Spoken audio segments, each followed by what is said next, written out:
Hidden in the depths of ancient manuscripts lie letters so brutal in their honesty, so uncompromising in their truth, that scholars debate whether they should even be shared with modern audiences. These are Seneca's most private correspondences, written not for public consumption but for his closest confidant, Lucilius, a man struggling with weakness, fear, and the same human frailties that plague us today. In these forbidden letters, Rome's greatest philosopher drops all pretense and reveals the ruthless mental training required to build genuine strength. No sugarcoating, no gentle encouragement, just raw truth about what it takes to become truly powerful in a world designed to keep you weak. If you're ready to discover the hidden teachings that transformed ordinary men into Stoic warriors, leave your like. Share this video with someone who needs to hear these brutal truths. Comment below which weakness you're ready to destroy, and don't forget to subscribe to the channel for more forbidden wisdom that will revolutionize your understanding of true strength. Marcus was successful by every external measure, wealthy, respected, surrounded by people who envied his lifestyle. But inside, he was falling apart. Every setback felt like a catastrophe. Every criticism wounded him deeply. Every challenge left him anxious and sleepless. He had built an impressive life, but remained a weak man living in constant fear of losing what he had gained. When his business faced difficulties, instead of rising to meet the challenge, Marcus crumbled. He became paralyzed by indecision, desperate for others' approval, willing to compromise his values to avoid conflict. Success had made him comfortable, but comfort had made him fragile. He was like a house built on sand, impressive from the outside but unable to withstand the first real storm. In contrast, there was Elena, a woman who had discovered something most people never learn: that true strength comes not from avoiding difficulties, but from transforming yourself through them. When her startup failed and she lost everything, Elena didn't collapse or blame others. Instead, she treated the failure as information, the loss as education, and the setback as preparation for something better. She had learned this approach from studying the private letters of Seneca, particularly his most direct and uncompromising teachings about building mental fortitude. While others saw her calm response to disaster as unusual, Elena knew she was simply applying lessons that had been tested by history's greatest minds and proven effective across centuries.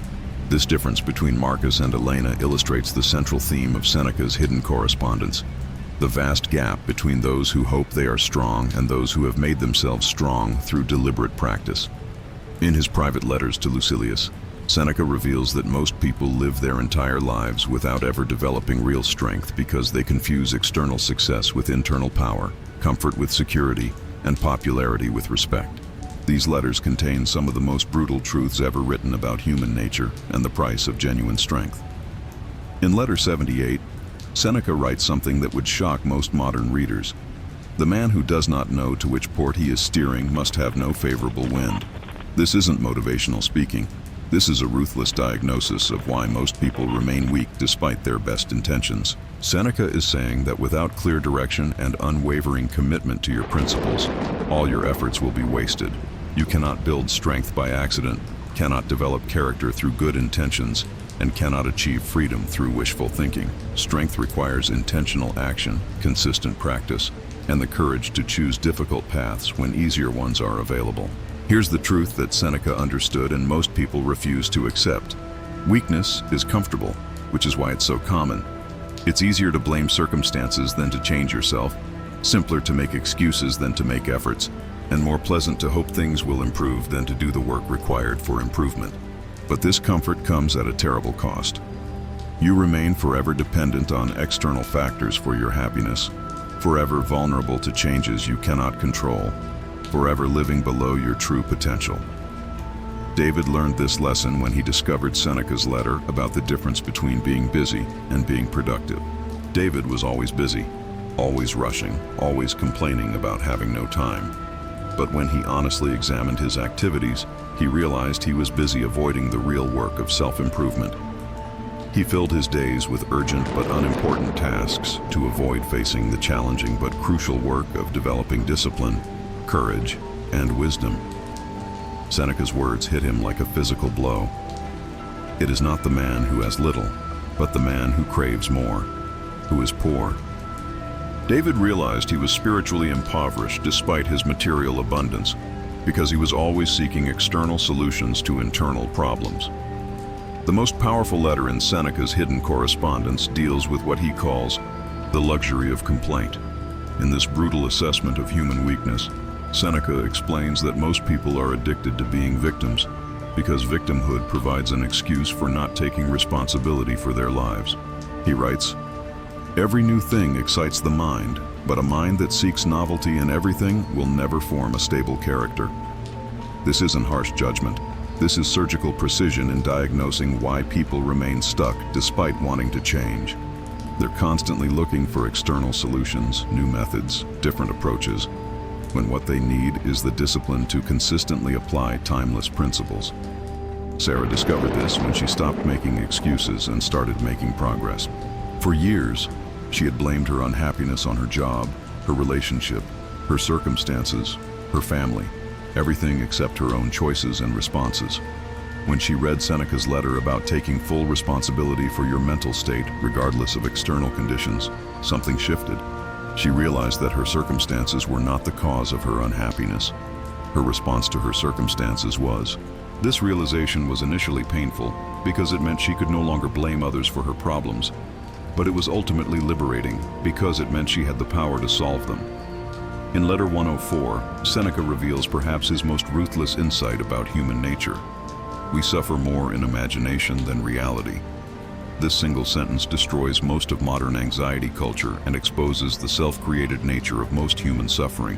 Seneca isn't being dismissive of real problems.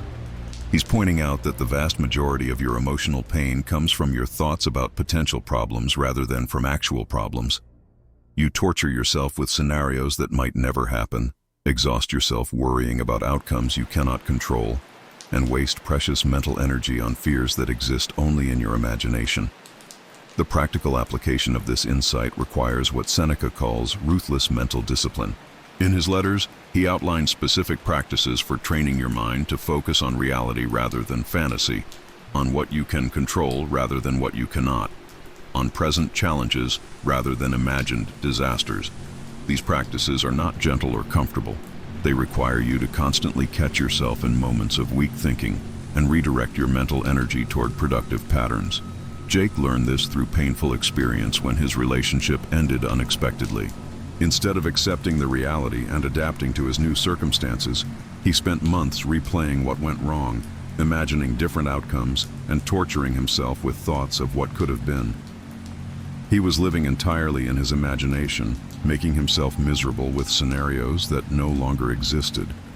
When he finally applied Seneca's teaching about focusing on present reality rather than imaginary alternatives, his recovery accelerated dramatically. He stopped wasting energy on unchangeable past events and started investing it in creating a better future.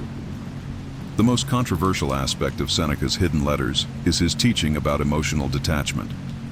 Modern culture promotes the idea that feeling intensely is somehow more authentic or meaningful, but Seneca understood that emotional intensity often indicates emotional immaturity. In Letter 99, he writes, "The mind that is anxious about future misfortunes is miserable." This isn't advocating for coldness or indifference. This is recognizing that excessive emotional reactions to events beyond your control is a form of mental weakness that prevents effective action. Seneca's approach to emotional strength is based on a crucial distinction. You can care deeply about outcomes while remaining detached from your need to control them. You can work intensively toward goals while accepting that results depend on factors beyond your influence. You can love people completely while recognizing that you cannot control their choices or prevent their suffering. This paradox, caring deeply while holding lightly, is the foundation of genuine emotional strength. Olivia mastered this principle when her adult daughter made choices that worried her constantly. For years, Olivia had been anxious, controlling, and emotionally exhausted trying to manage her daughter's decisions and protect her from consequences. When she studied Seneca's letters about loving without controlling, she realized that her anxiety wasn't helping her daughter. It was actually making their relationship worse while destroying her own peace of mind. She learned to express love through support rather than control, to show care through presence rather than interference. and to demonstrate strength through acceptance rather than resistance. In his most direct letter about building character, Seneca makes a statement that would be considered harsh by modern standards. "No man is more unhappy than he who never faces adversity, for he is not permitted to prove himself." This reveals a truth that comfort-seeking culture desperately wants to avoid, that genuine strength, confidence, and satisfaction come only through overcoming challenges, not through avoiding them. The person who has never been tested has no evidence of their capabilities, no confidence in their resilience, and no foundation for self-respect. This doesn't mean seeking out unnecessary hardship, but it does mean embracing the difficulties that life naturally provides rather than spending your energy trying to avoid them. Every challenge is an opportunity to build strength, every setback is a chance to practice resilience, and every failure is a lesson in what doesn't work. The person who approaches difficulties with this mindset becomes stronger through adversity, rather than being weakened by it. Adam proved this principle when his company went through massive layoffs and he lost a job he had held for 15 years. Instead of becoming bitter or defeated, Adam treated the job loss as an opportunity to reassess his career, develop new skills, and pursue work that aligned better with his values. He used the forced change as a catalyst for positive transformation, rather than viewing it as a disaster to be endured. This approach, directly inspired by Seneca's teachings, led to a career change that ultimately proved far more satisfying and financially rewarding than his previous position. The deepest teaching in Seneca's hidden letters concerns what he calls internal scorecard versus external scorecard. Most people judge their worth by external metrics: wealth, status, others' opinions, social comparisons. But these external measures are largely beyond your control and therefore cannot provide genuine security or satisfaction. Seneca advocates developing an internal scorecard based on character, integrity, effort, and growth, things that are entirely within your control and therefore can provide lasting confidence and peace. This shift from external to internal validation is perhaps the most difficult aspect of Stoic training, because it requires you to stop seeking approval and start seeking excellence, to stop comparing yourself to others and start comparing yourself to your own potential, to stop measuring success by what you have and start measuring it by who you are becoming. This internal focus is what makes Stoic practitioners appear so confident and unshakable. They are not dependent on external validation for their sense of worth. Rachel discovered this transformation when she stopped trying to impress others and started trying to improve herself. For years, she had been exhausted by the constant need to manage others' perceptions, to maintain an image of success, and to hide any sign of struggle or imperfection. When she began focusing on internal development rather than external impression, she experienced a freedom she had never known.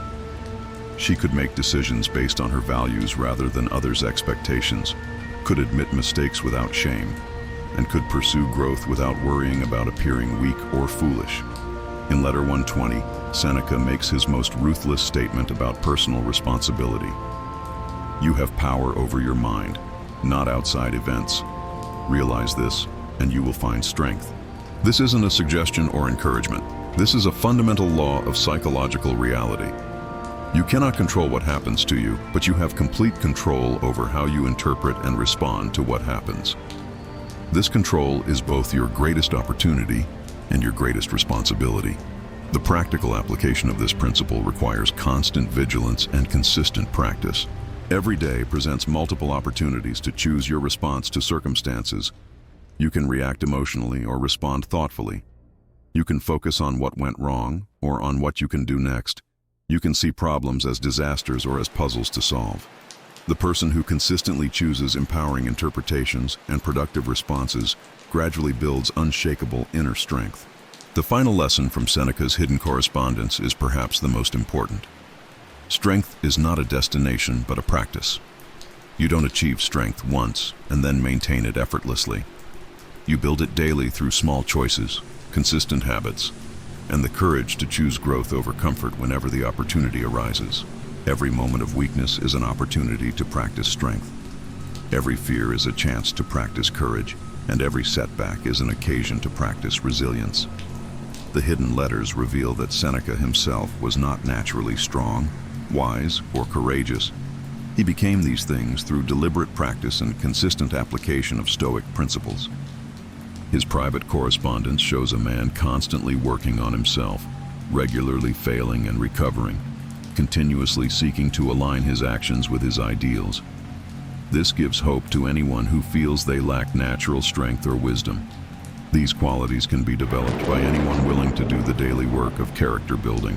What makes these letters forbidden is not their content, but their implications. If people truly understood and applied Seneca's teachings about personal responsibility, emotional control, and internal strength, they would become far less dependent on external systems, institutions, and authorities. They would make decisions based on wisdom rather than fear, would pursue meaning rather than mere comfort, and would build lives based on internal values rather than external validation. Such people are dangerous to any system that depends on keeping people weak, dependent, and easily controlled. The choice, as Seneca repeatedly emphasizes, is entirely yours. You can continue living as you have, hoping circumstances will improve while avoiding the work of improving yourself. Or you can begin the ruthless but rewarding process of building genuine strength through daily practice of these ancient principles. The letters are no longer hidden. The only question is whether you have the courage to apply their brutal wisdom to your own life.